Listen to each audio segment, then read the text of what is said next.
So if you're starting a YouTube channel or just starting to learn how to make videos, it can definitely be confusing. There is a lot that goes into it, from the gear to use, to the camera settings, to learning how to actually edit a video. Now in this video, I'm gonna break down the entire process and walk you through step-by-step how to create videos for YouTube. I'm gonna be breaking it down into 4 steps. Then at the end, I'm gonna fill you in on some tips that I've learned that will help you rank your videos so that you actually get views and grow your channel. What's up guys? Hey, hi, how you doing? If you're new here, my name is Hunter, and on this channel, I make videos all about online business, personal finance, and building a life of freedom. Now, if you're into that, I would love for you to do me a favor and hit that subscribe button. I put out these videos for free every single week, and it really helps me keep doing what I'm doing. It really actually just looks like messing up a million times trying to make this video. So let's chat YouTube videos. I mentioned in the beginning that there is a 4-step process that I'm gonna be sharing with you. This 4-step process is actually the same for creating any video. And when I say any video, I literally mean any video. We're talking Instagram Reels, TikToks, even full-on movies like The Notebook. I'm working 365 letters. So this 4-step process is pre-production, production, post-production, and distribution. Now don't worry, I'm gonna walk you through each of these 4 steps. But first, I wanna highlight the fact that making videos is a process. Now, if you're used to just snapping a photo, slapping a filter on it, and posting it to Instagram, well, this process is a lot more in-depth than that. I wish it was as simple as snapping my fingers and everything was done, but to be honest, it doesn't really work that way. That said, once you understand the steps, the process is actually pretty streamlined and repeatable. So let's dive into the first step, pre-production. Now, believe it or not, this stage is actually where most of the work is done. This is pretty much the planning phase. Now, for me, since I use YouTube for my business, I have a pretty organized process. First, I sit down and I write down the video ideas that I have. Then I get on my computer and research each of those ideas using an SEO tool called TubeBuddy. Now, this tool actually allows me to see what topics are being searched and how competitive it is to rank for that specific topic. Once I have my list of video topics that I know I want to create, then I fill them out in a spreadsheet. I use this website called Airtable, which is actually pretty nerdy, but if you're not into that, you can totally just use a good old-fashioned notebook. Now, I know what some of you might be thinking. I just wanted to make a video about my vegan burrito recipe. That is way too much for me. That is a lot of time. I'm not down for that. Well, I would actually say that by doing this, you're saving a bunch of time. By sitting down and dedicating a few hours to plan out 6 or 8 videos, assuming that you post once a week to YouTube, well, then you actually have 2 hours that actually contributed to making 2 months worth of content. Now, once you have your video topics in the pipeline, you need to actually create a video script and a shot list for your video. Now, depending on the type of video you're creating, your script is going to be different. So for example, creating a vlog is definitely a much different video format to actually like a sit-down tutorial like this one. Keeping that in mind, there are 2 main ways to write a script for YouTube. So the first way is you actually sit down and write out the dot points and the overall structure of your video. So for example, let's say you're creating a travel vlog for your trip to Paris.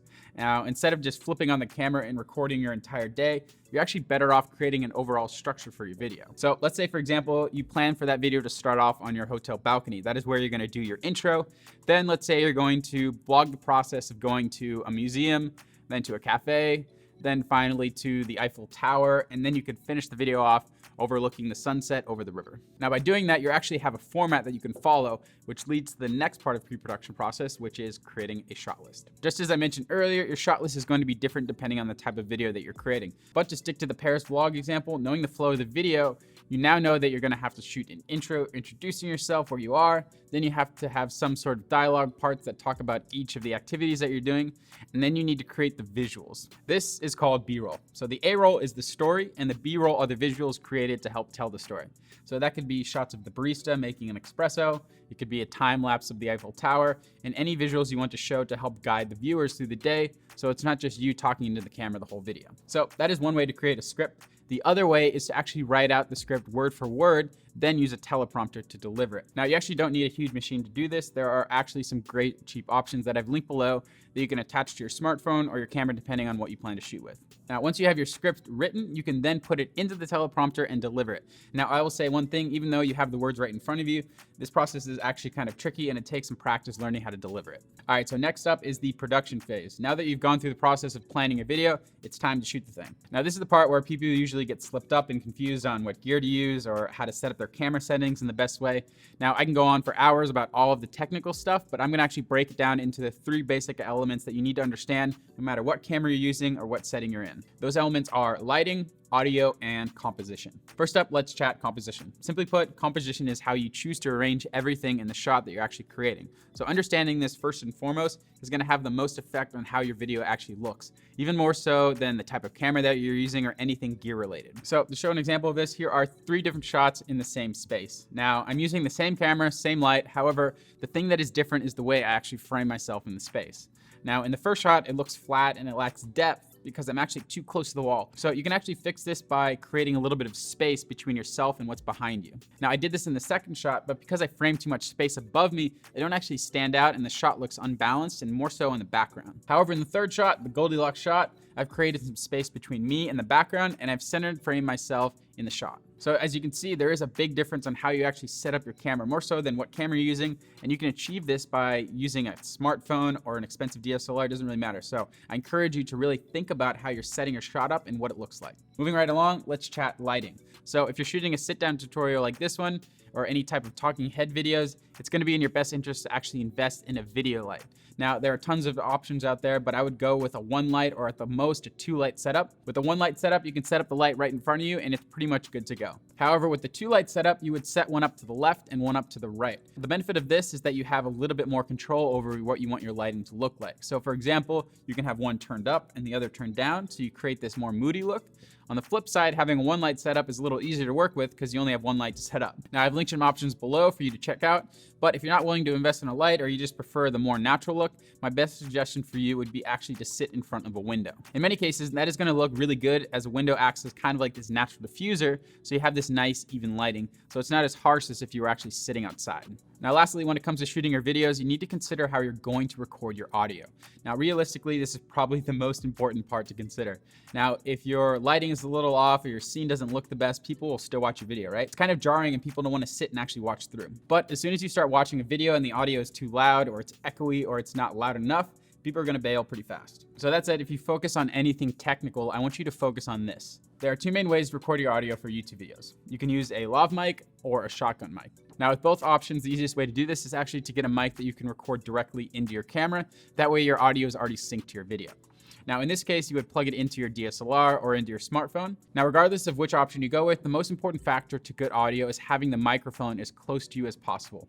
The closer it is, the clearer and more crispy the audio is going to be. So in the case of using a lav mic, you're already actually pretty set because the mic is going to be on your shirt and you're good to go. However, if you're using a shotgun mic, this is where you need to actually consider how you're shooting your video. Now, if you're actually vlogging and you're holding the camera right in front of you, you're pretty much golden because the microphone is close enough to your mouth and you should be fine. However, where people run into an issue is that if they have their camera set up on a tripod and then they're sitting far away from the microphone. So in this case, you would either need to sit close enough to the camera, or in the best case scenario, and the process that I prefer using, is using something called a boom.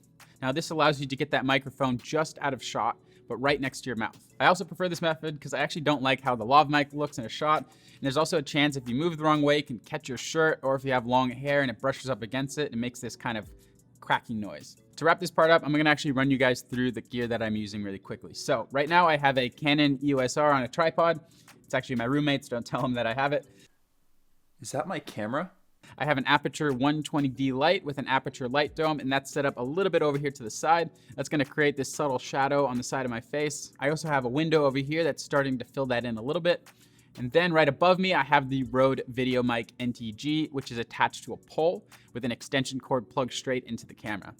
Now, straight up, this is a pretty expensive setup. I've invested in these tools over the years, and I also run a video production business, so these tools are necessary and they pretty much pay for themselves. Keeping that in mind, you do not need expensive tools to create good videos like this if you understand the process and you do everything that I just shared with you. And you can actually create really good videos with a budget video setup or even with just a smartphone. So I've linked what I think to be the best options for budget gear if you're just getting started with making videos below, along with the gear that I use if you want to jump right into it. But now that we walked through the production process, it's time to move into the third step, which is post-production. So you planned your video, you wrote the script, you shot the thing. Now it's time to take all of that raw footage that you created and turn it into a beautiful, epic, amazing YouTube video. What this really looks like is sitting in front of a computer for a few hours and clicking buttons, also known as editing. Now, I can make an entire video just about this process. In fact, I linked it below. But for now, I will run you through a brief overview of the process. Personally, I suggest using Premiere Pro to edit your videos. It is the industry standard, and it gives you the most freedom when it comes to the editing process. Now, if you're just getting started with creating videos, chances are you might want to try and edit something on your smartphone or an iMovie or something like that. I'm just gonna say it right now, don't do that. It's actually a lot harder and frustrating. And if you're intimidated by something like Premiere, I encourage you to just dive in. It's actually pretty easy once you get the basics down, and it's a lot more fast and streamlined of a process. So after you shoot your video, you need to actually get the footage from your SD card in your camera onto your computer. So I do this by transferring everything from my card to an external hard drive that I have plugged into my computer. I then organize all of my footage and any assets that I use for that specific video into folders on that hard drive so that everything is organized and I know exactly where it is. So in a folder, I create a project folder where I create a new Premiere project. Once I'm in Premiere, on the right side is the project library. I will then organize everything in that library using these things called bins. Now I'll make a bin for the footage. I'll make a bin for the assets that I use for the video.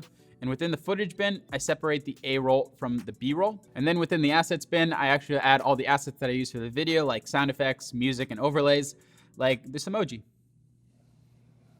Now, once everything is organized, I will then start to build out the video. First starting with the A roll and then adding the B roll on top. Then you can add all the assets like the music, the sound effects, and the overlays like this emoji. Then once you finish your masterpiece, you will go to File, Export, and save the video in the Edits folder on the hard drive. So now that you have a video, it's time to post the thing. So this is the fourth stage of the content creation process, distribution. Now, in the case of YouTube, there are a few more key steps you need to know. One of which is creating a thumbnail, and the other is titling and keywording your video. Now, as far as the titling process goes, if you follow that pre-production process that I mentioned above, you should already have the title planned. But for the keywording process, this is actually something you'll do when you post the video. So in order to post a video, you're gonna go up to the top right-hand corner in YouTube and click the Create button.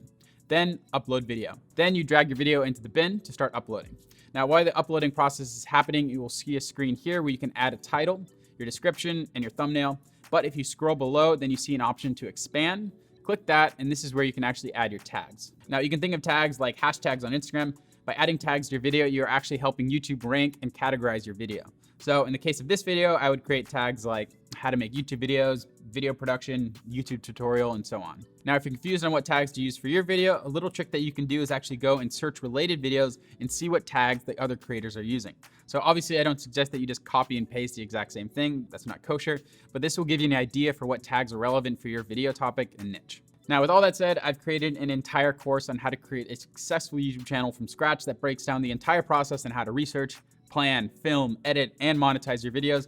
But for now, I want to leave you with one more important factor that is going to make or break your success on YouTube. If you want to grow on YouTube and build a successful channel, you need to learn how to create searchable content. YouTube is in fact a search engine, and people are coming to the platform every single day searching for questions they want answered or things they want to learn. Now, if you understand this, you're going to have a huge competitive edge on like 90% of people trying to make videos on YouTube. Now, I know it can get easy to get caught up and stuck in the process of trying to think about what videos to make, but if you think in terms of what topics are being searched and what content people are actually interested in learning, then you can actually reverse engineer the process of getting your videos found on the platform. Now, there is an art and science to this process as far as creating videos that are searchable, but if you follow this 4-step process when it comes to making your videos, you're gonna be much further along than just trying to hit the record button and hoping that it works. And especially if you put that energy into planning your videos and scripting them and thinking about what topics people are interested in, you're gonna be much further along. That said, that's it for this one. Thanks for watching, guys. If you have any more questions about YouTube, you can drop me a comment below or go follow me on Instagram and shoot me a message there.